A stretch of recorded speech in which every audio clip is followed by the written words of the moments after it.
It would typically be a mistake to think of me as being naive. I'm way too read into the news and way too jaded to have been entirely shocked by the verdict in the Kyle Rittenhouse trial. But innocent on all counts? Really? There was some testimony and even some video to support his claim of self-defense, but innocent on all counts? No way. On his November 23rd show, Stephen Colbert expressed exactly what I was feeling that night. If what Kyle Rittenhouse actually didn't break any laws, then clearly the laws need to be changed. I'm not a lawyer. I wasn't on the jury.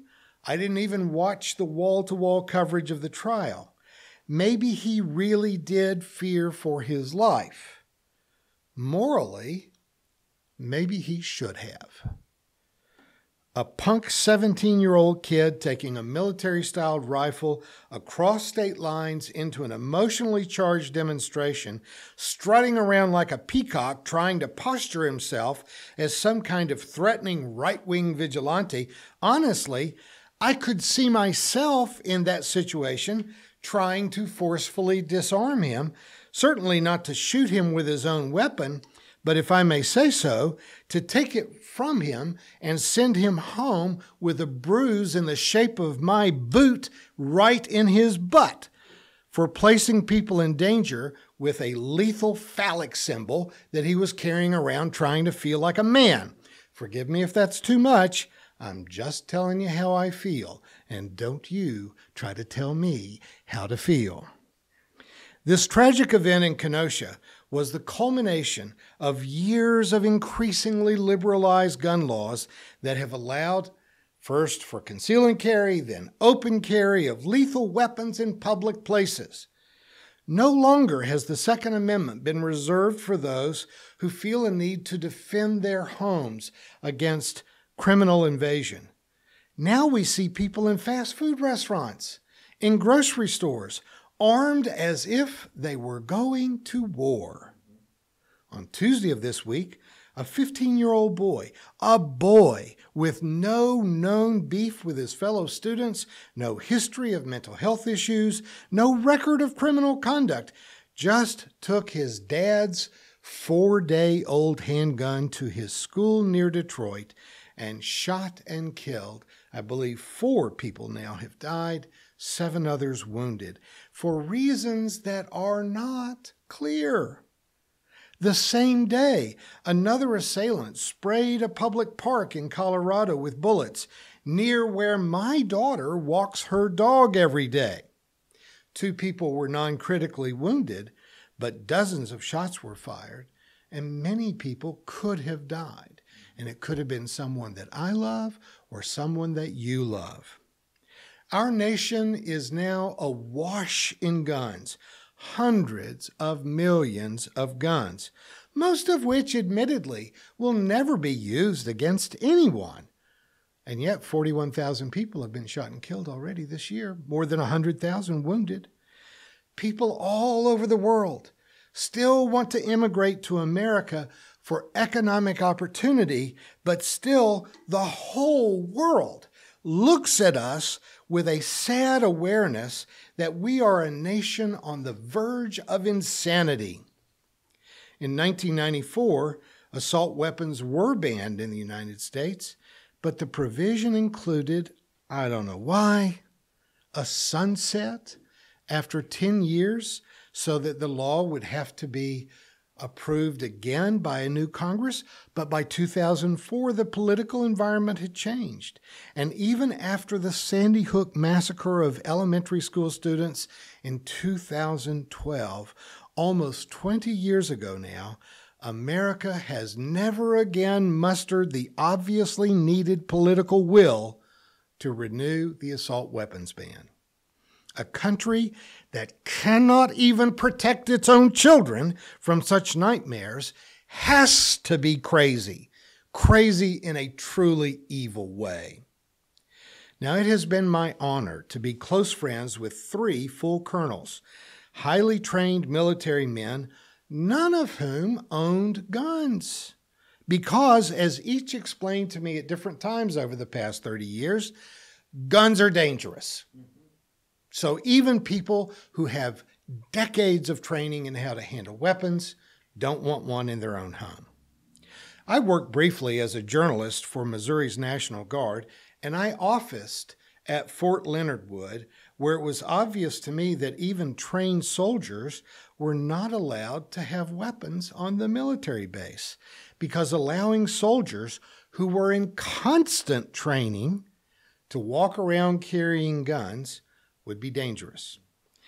People who know how to handle these weapons are not allowed to walk around carrying them. But a 17-year-old with a superhero complex could walk into an emotionally charged setting with a gun he had no business having. And several people end up dead. So folks, maybe Kyle Rittenhouse was technically innocent under current laws, but clearly America isn't innocent. America, its Congress, its Senate, its state legislatures, the National Rifle Association members, gun owners everywhere, and probably all the rest of us who have not rationally voted and lobbied our elected officials, we're all guilty. Guilty as sin. Now, Representative Matt Gaetz of Florida, famously charged with transporting teenage girls across state lines to have sex with them, said his office may ask Rittenhouse to consider working on Capitol Hill as an intern. Without shame, without fear of party censure, he said Kyle Rittenhouse would probably make a pretty good congressional intern. I don't know if he was just thinking about a teenager that crosses state lines, but he continued, we may reach out to him and see if he's interested in, listen to this, helping his country in additional ways. That Matt Gaetz is still a popularly elected official speaks to the weakness of our democracy and the moral depravity, at least, of Florida voters. An August 2019 Fox poll of registered voters found 90% of respondents favored universal background checks. 81% supported taking guns from at-risk individuals, and 67% favored banning assault weapons. Now, I know me reading off statistical numbers can be kind of weird, but let me just point out, no president of the United States has ever won by a 67% margin, except for George Washington, and he ran unopposed. Yet, we cannot seem to get an assault weapons ban in spite of the fact that only a minority of people favor keeping them on the market.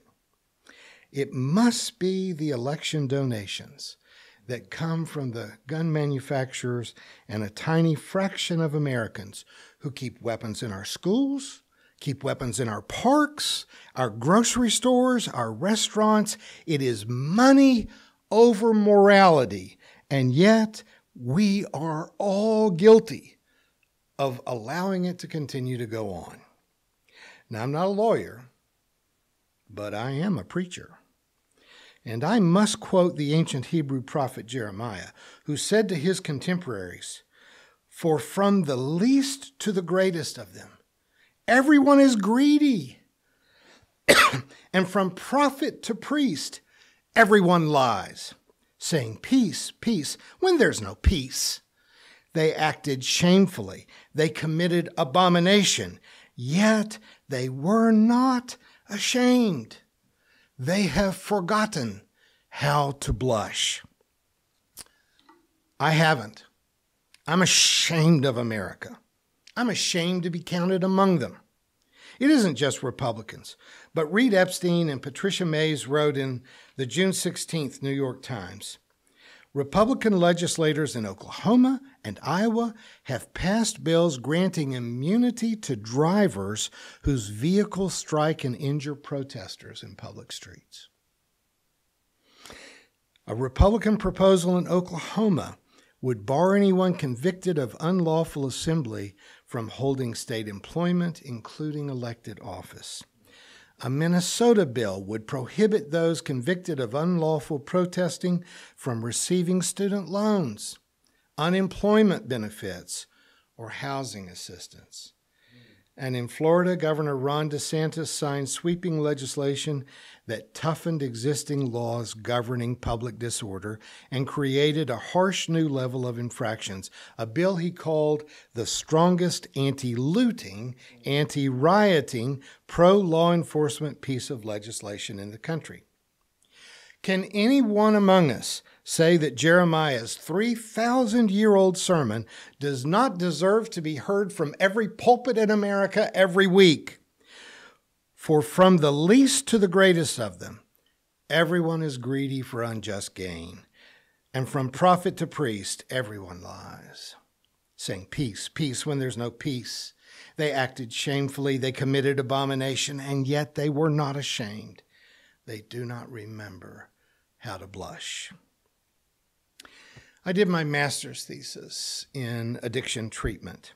The years that I spent going to AA and Al-Anon and NA meetings, the year I spent working as an addiction therapist in the VA in Nashville, taught me a lot about the kind of alternative universe that addicts and alcoholics live in. For many of them, time is not linear. There is no past. There's only now. What you did for them yesterday, or what they did to their family, friends, or employers yesterday, simply does not exist anymore. In fact, they will often look at you like you're crazy if you bring up what they did the day before or last week. All that matters to them is right this second.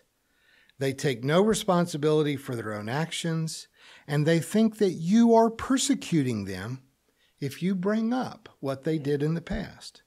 You're the evil one, just for remembering when they stole your car and crashed it into the living room of your neighbor.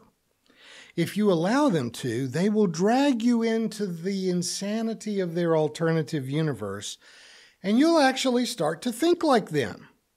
If you can even get them to talk about it at all, they will insist that you somehow made them steal your car and drive it into your neighbor's living room. It's your fault, and you should be ashamed of yourself. They believe in their alternative universe so much that, frankly, it's easy to fall into it with them.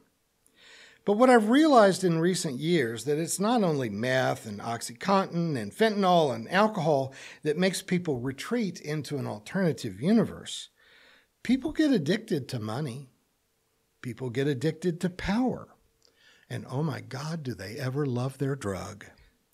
Money can become power, power can become money, and you are evil if you get in their way of attaining either or both.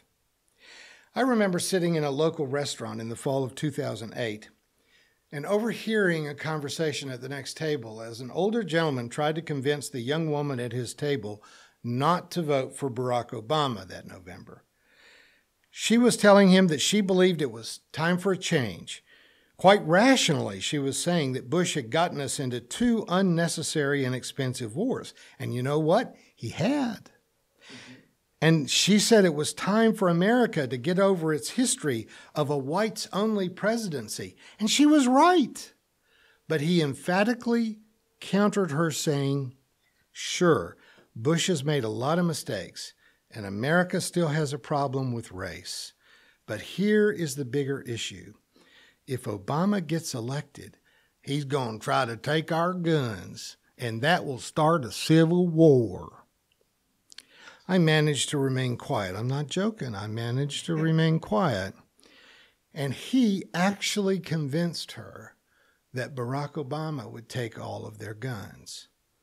Of course, similar power and money addicts have claimed that Jimmy Carter was going to take all of their guns, that Clinton would take all of their guns, or Obama or Biden would take all of your guns, and yet no one ever seems to remember that conservatives have been making this claim about Democrats for the past 50 years, and no one ever takes anybody's guns. In the same way, they try to say that buildings being burned in a Black Lives Matter demonstration is a national tragedy. But an attempt to overthrow the government of the United States, along with several deaths and millions of dollars of damage done to the Capitol building, that was, as one Republican congressman described it, just another tourist day in Washington, D.C. They want you to believe that every time a cop kills an unarmed black man, that that man somehow needed to be killed. They insist that our founding fathers wrote the Second Amendment so that some punk kid could take a semi-automatic weapon into a crowd and innocently shoot and kill a couple of people. And here's the real kicker. They will tell you that you are a dangerous radical leftist because you don't think that untrained civilians should be able to buy military-styled weapons and carry them absolutely anywhere you want to. And they get politicians and preachers to join them in Crazy Town, defending gun rights, gun lobbyist political bribes, let's not call them donations, they're bribes, and paranoid interpretations of reality. People, Jimmy Carter, Bill Clinton, Barack Obama, and Joe Biden are not after your guns. But Roger Ray, you bet Roger Ray is after your guns. Assault rifles, if they should be anywhere, they should be locked into the armory of the military. Handguns are manufactured to kill people. That is what they are for. If you want fewer people to be killed, we should get rid of handguns. And if you're such a bad shot that you need a rifle that can hold dozens of rounds of ammunition, maybe you should take up pickleball because hunting just might not be for you. We still live in the remnants of a democracy. The majority of us do not want assault rifles on our streets. Most of us want to see our elected officials do whatever they can do to reduce gun deaths. And I believe that we could successfully outlaw handguns to reduce what will probably be as many as 50,000 gun deaths this year. And I'll even add that I believe that insurrection is still a crime and that it should be treated as a crime. And I believe that demonstration is free speech. And as such, it is vital to maintaining a democracy, and that you can't run your car through a crowd of demonstrators and get to walk away free.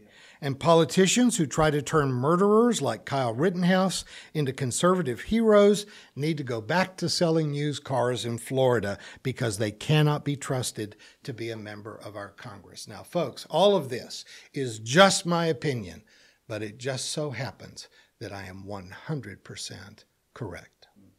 Thank you for watching our videos. We are entirely dependent on the donations of our listeners and members.